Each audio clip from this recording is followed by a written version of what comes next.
right, man. If we have a question for the chat, we're gonna be screwed.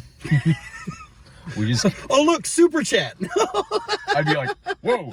Ow. Ow. Well, I mean, after Buggy 3, anything is possible. We just got done talking about that movie, so check out that review. But that was actually the third movie that I saw today. Earlier I was thinking, oh, it would be a pretty long day because I also got up really early to do a lot of editing. So, like, I was trying to justify it in my head, going, like, do I hold off until, like, Monday or Tuesday?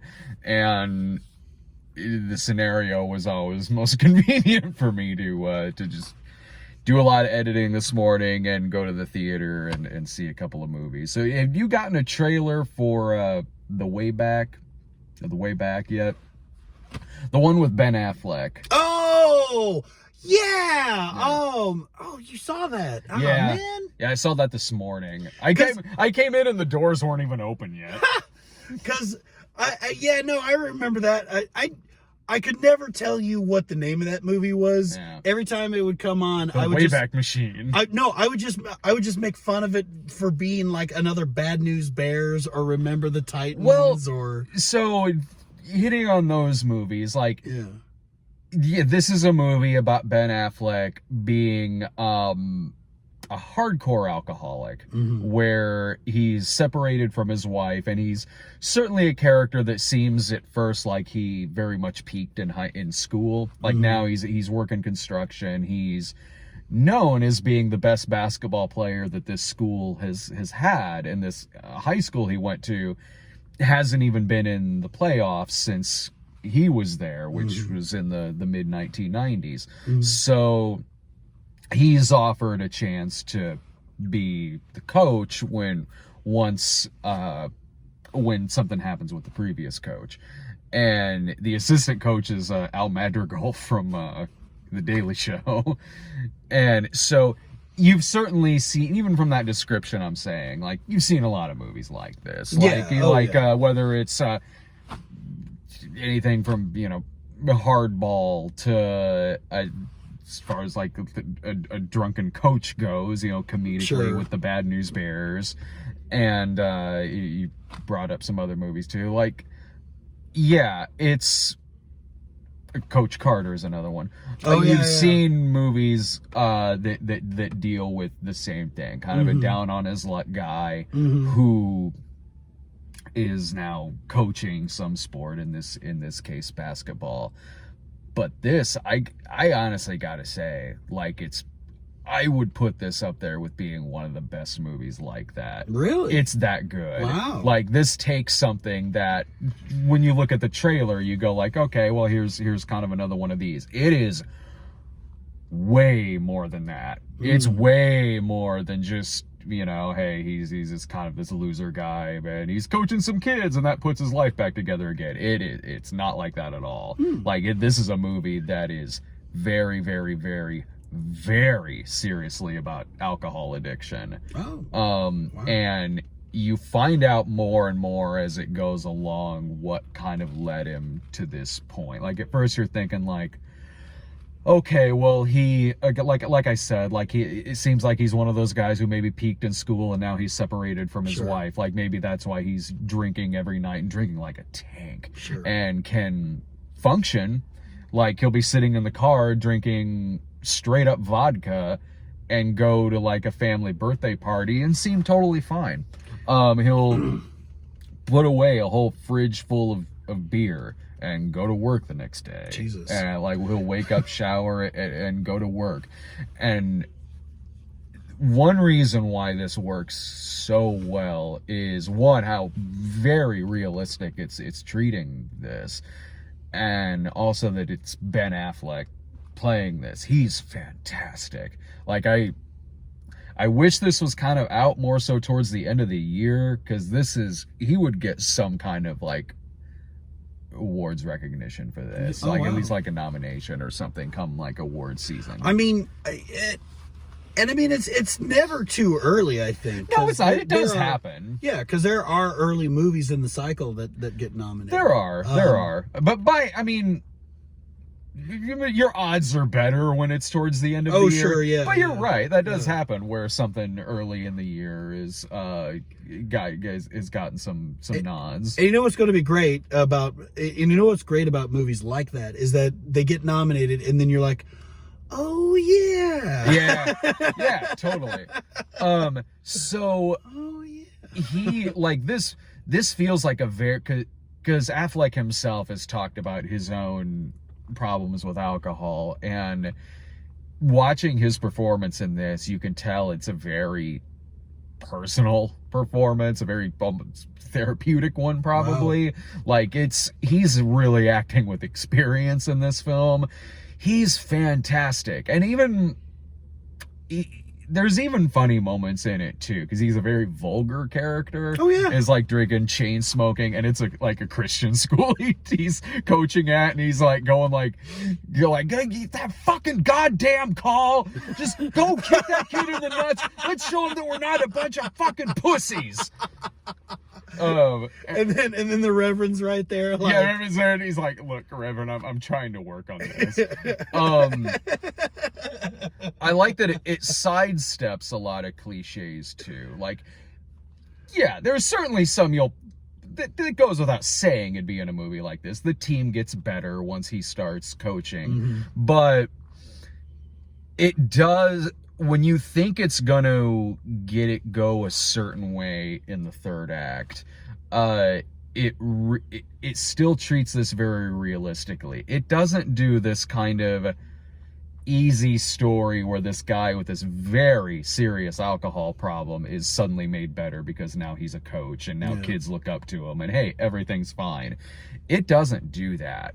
Like, it has a third act that is not just the big game moment. You know? Oh, okay. It does. It is first and foremost very much a character piece about this guy. Well, that's good. What it does in the last act of it is it keeps it very honest as far as his addiction goes and certain repercussions to things that he does in the film. Because I'm glad you acknowledge that. There are a lot of those movies like that. The third act is like, okay, guys, it's the big game. It's the championship game.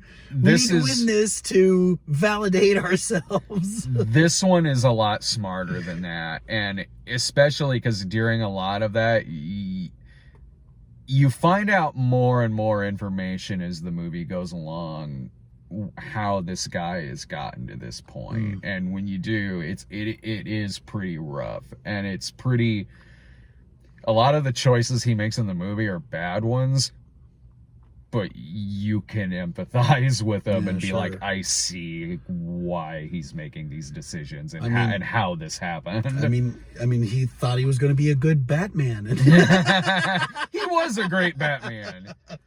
I had problems with those movies. I thought I really, really liked him as Batman. Did you? I did. I wish he could have had one that was a legit Batman good movie. Yeah, because I did really enjoy him as Batman.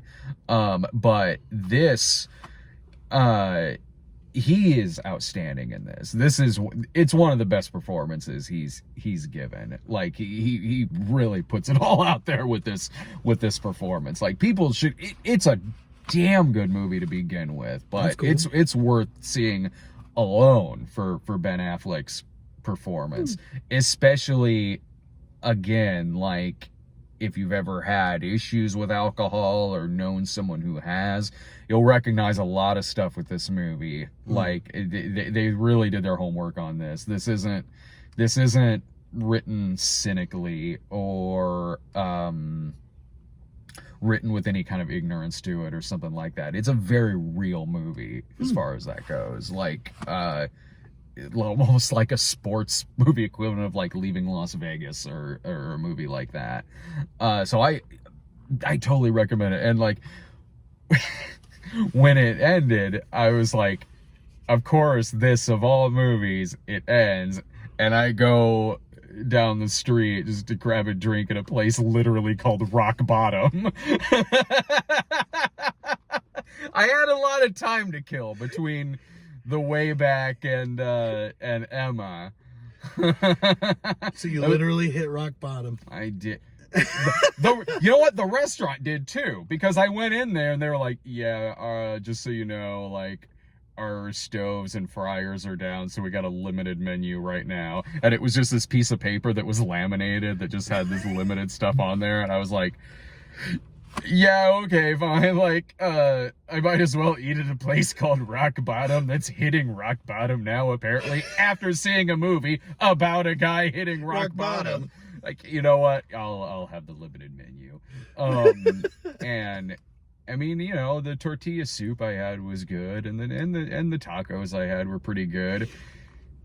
Bit overpriced, considering that. See, that's why I always opt for Twin Peaks. Twin Peaks is really good. Twin Peaks is a lot of fun, and there's cute waitresses.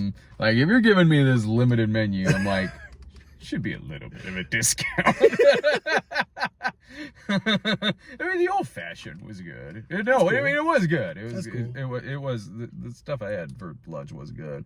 And I still had some time to kill before Emma. That was right before I texted you earlier. And I go in there to see. I'll just jump into Emma. I go in there to see Emma, and then, because I didn't sleep very long last night and got up early today to do a lot of it, to edit the Snob episode, and then saw 3 movies.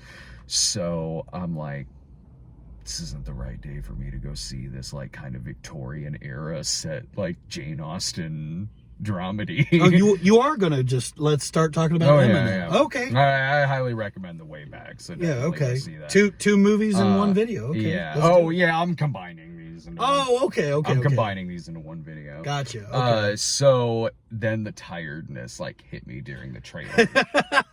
During the trailers, I was, like, falling asleep. Like, when I texted you and was like, I'm worried I'm gonna fall asleep during Emma.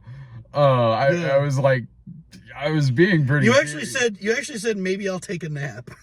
I was. And I thought to myself, is it that boring? No, it was just that, like, because I mean the trailers looked fine. It's just not the kind of. It's that kind of tired where it's like, I'm glad the third movie was Buggy 3. Right. So I had refresh my memory of the trailer. Like, which one was the this? Jane Austen one with Anya Taylor Joy, where it's an adaptation of Emma. It's a period piece. It's a costume dramedy. I don't know if you and I ever got a trailer. I don't think I have. Because I've gotten it a few times, but I don't know if. The only thing that comes close is either the David Copperfield movie, which I'm really excited about that, and the Little Women. Okay, yeah, think more in terms of that. Like, in fact, I'm pretty sure it showed a trailer for this in front of Little Women. Nice. So I was, like, sitting with my cup holders, like, double fisted. I had, like, coffee in this hand, and when I got the coffee, it was like. It'd probably been sitting out for a while, which meant it wasn't really all that hot, which was perfect because I really needed to chug that. So I kind of did a little bit. And I had a soda in the other hand too, where I'm like, I'll make it through this without falling asleep, because like I didn't want to fall asleep because I'm in a theater, so it's loud. So during the trailers, when I was starting to nod off, a second later something loud would happen and my heart would start racing. I don't like that feeling. No, the movie was, I guarantee you that I am the only one this weekend to go see Emma while wearing a Trauma Club shirt with the Toxic Avenger on her. Because why else would you? What else would you wear? Clearly, I looked out of place in that theater. There was a lot of housewives in there, and then me. I looked like. Nice. Do you remember the Simpsons episode where it was like Cosmic Wars was being released at theaters? It was supposed to be like Star Wars, and Otto accidentally got a ticket to some costume drama, and he's dressed like a Jedi, and he's just sitting in there by himself watching. It looked like that, like me sitting in there and watching this movie. The movie was honestly, the movie was totally fine. I'll admit, like, I was too tired to be watching this movie. Like, I wasn't necessarily in the mood to be watching it. but it was a decent enough movie. It's certainly got a lot of wit and charm to it. And That's Anya cool. Taylor Joy, who's the lead, she was very entertaining in it. It's certainly a quirky movie. She's entertaining to watch anyway. I'm glad to see her in something a lot better, considering the last movie I saw her in was the Playmobil movie. So she was, Yikes. I mean, she's entertaining to watch anyway, and really captures your attention just from her eyes alone. So, you know, there's a lot of, the audience was certainly into it, because they'd say something like insultingly witty or something like that. Like the woman would be sitting there and go like, well, here's 3 problems I have. And Emma would be like, only 3 this time. The audience behind me was, ooh! I'm not even exaggerating. Like, well, I mean, this is epic rap battles going on for this audience.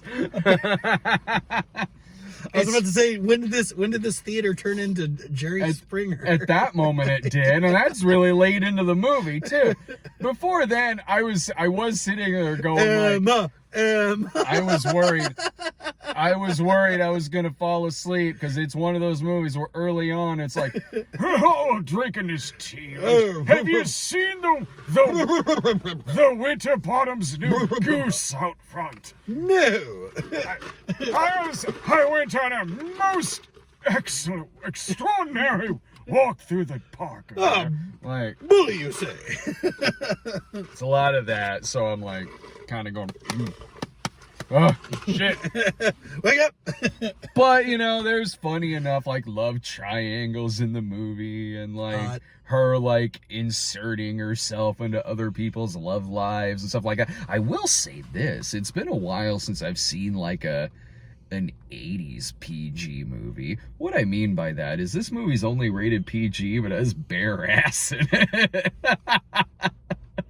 That's what I loved about, let's talk about that for a second. Yeah. I loved how 80s movies ratings were very loose. Saying in the 70s, like, too. Very loose. It's PG-13, it's PG, but it's like, should really be a PG-13 or I mean, a lot of that was like R. before the PG-13 existed, so it would be like PG or R, so you'd have like Airplane that's PG that has a full-on breast shot in it. 16 Candles, again, PG has nudity in it. The Planet of the Apes is G and has bare ass in it. So yeah, at first I was like, was the marquee wrong? I looked on IMDb, I'm like, oh, well, it's just old school PG is what this is. All right. So if you're into this, if this is really your, no pun intended, if this is your cup of tea, sorry, I was not even meaning to, like, dashing good pun, sir. It's a well-made movie. The acting's Bill Nighy he's fun. No, he's fun as her like neurotic dad. There's little side characters that have some good one-liners in it. She does a good job of carrying this, and it's a well-made movie too. I honestly liked it better than Little Women last year, because this one at the very least I thought was way easier to follow.